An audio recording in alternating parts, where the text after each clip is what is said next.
ইনম্যানুয়েল জানাচ্ছি সবাইকে।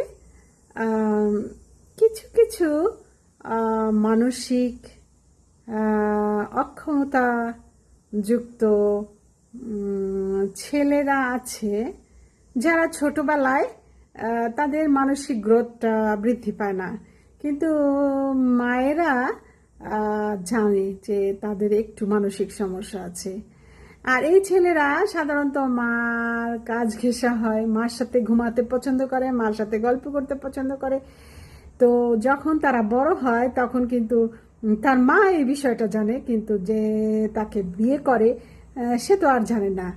তো যখন বিয়ে হয় তখন কিন্তু এই যে যে রেসপন্সিবিলিটিটা স্ত্রীর প্রতি, সেটা কিন্তু সে বুঝতে পারে না, এবং তার যে মায়ের জন্য যে টানটা সেটা রয়ে যায়, কারণ বাইরে থেকে তার সেই ডিসেবিলিটিটা বা অক্ষমতাটা বোঝা যায় না। কিন্তু যে বউটা তাকে বিয়ে করে সে বুঝতে পারে যে এই ছেলেটা মা ছাড়া কিছুই বোঝে না, মায়ের কোলের ভিতরে ঘুমাতে চায়, মায়ের কাছে ঘেঁষে বসতে চায়, মায়ের সাথে খেতে চায়, মায়ের সাথে ঘুরতে চায়। তো এই ধরনের পরিস্থিতিতে যদি আপনারা কেউ থেকে থাকেন, তাহলে আপনারা এটা যে মেয়েরা আর কি বলবো, আপনারা এটা মেনে নিতে চেষ্টা করবেন।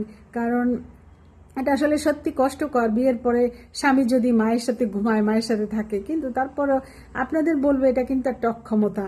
আর এইটাকে যদি মেনে নেন তাহলে সেই ছেলেটাও ভালো থাকে, আর আপনিও ডে বাই ডে আপনিও মানে কষ্ট থেকে দূরে থাকবেন।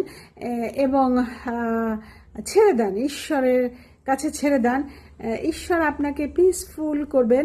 এবং ডে বাই ডে দেখবেন আপনি সেই যে স্বামীর যে চাহিদাগুলো আপনি যে পাচ্ছেন না, সেটাও ঈশ্বর আপনাকে দূর করে দিয়ে সমাধান করে দেবেন। তো তখন দেখবেন অনেক ক্ষেত্রে ছেলেরা এই দোটানার মধ্যে তারা অনেকে আত্মহত্যা করে, অনেকে মারা যায়। তাই আমি আমাদের মতো এরকম যারা মেয়েরা আছেন তাদের বলবো যে ছেড়ে দেন, যদি সে মায়ের সাথে থাকতে চায় থাকুক না, বেঁচে থাকুক, এবং সন্তানেরাও দেখুক যে না তার পিতা আছে।